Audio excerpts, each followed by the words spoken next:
دونوں کے الگ الگ موکل ہے، کرنے کا طریقہ بھی دونوں کا الگ الگ ہے۔ نوری سے صرف جائز کام لیا جاتا ہے اور سفلی سے ہر کوئی کام لے سکتا۔ اس کی کاٹ کا طریقہ، آپ چھت پہ چلے جائے یا کوئی دور ایریا میں چلے جائے یا قبرستان میں چلے جائے، سب سے بہتر۔ کوئی بھی جادو گھر میں بیٹھ کے نہیں کاٹنا۔ یاد رکھو، اگر اس کے اوپر کوئی مسان کا چھوڑا ہوا ہے یا کوئی بدرو چھوڑی ہے یا کوئی ہمزاد کسی کا چھوڑا ہے یا کوئی خبیث جن چھوڑا ہے تو آپ بہت مشکل میں آ جاؤ گے، اور آپ تو کیا، آپ کا پریوار بھی پناہ فلہ ہو جائے گا۔ اور رہا سوال مریض کا مرض زیادہ بڑھ جائے گا، ہو سکتا ہے اس کو شمشان کا بھی راستہ دیکھنا پڑے۔ اس کے لیے میں بار بار بتا رہا ہوں، گھر میں جادو کاٹا نہیں جاتا۔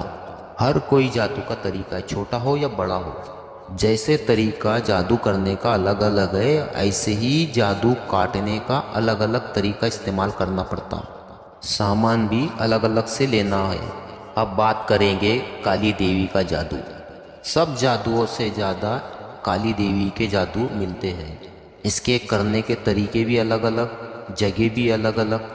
یہ مسان میں بھی ہوتا ہے، جنگل میں بھی ہوتا ہے، شمشان میں بھی ہوتا ہے، اور کوئی کانٹے والے درخت کو اس کے پہ ہوتا ہے، نیمبو پہ بھی ہوتا ہے، کھانے کی وستو کے اوپر بھی ہوتا ہے، کسی کا پہنا ہوا کپڑا، اس کا پیر یا پیروں کی مٹی یا پھر پہنا ہوا چپل، اس میں ہر کام لیا جاتا ہے صرف جائز کام چھوڑ کر۔ ڈائن کا عمل وہ بھی کالے میں آتا۔ یہ زیادہ تر معصوم بچوں، چھوٹے بچے 10-12 سال کے اندر کے بچوں پہ زیادہ بھاری پڑ جاتا، چاہے وہ لڑکی ہو یا لڑکا۔ یہ پیٹ میں جا کر بچ جاتی ہے اور پیٹ میں ایسے ایسے طریقے کی بیماریاں پیدا کر دیتی جو کم عمر میں سننے میں عجیب لگتا، آہستہ آہستہ پورا خون سکھا دیتی ہے۔ اس کے بھی بہت سارے عمل ہیں۔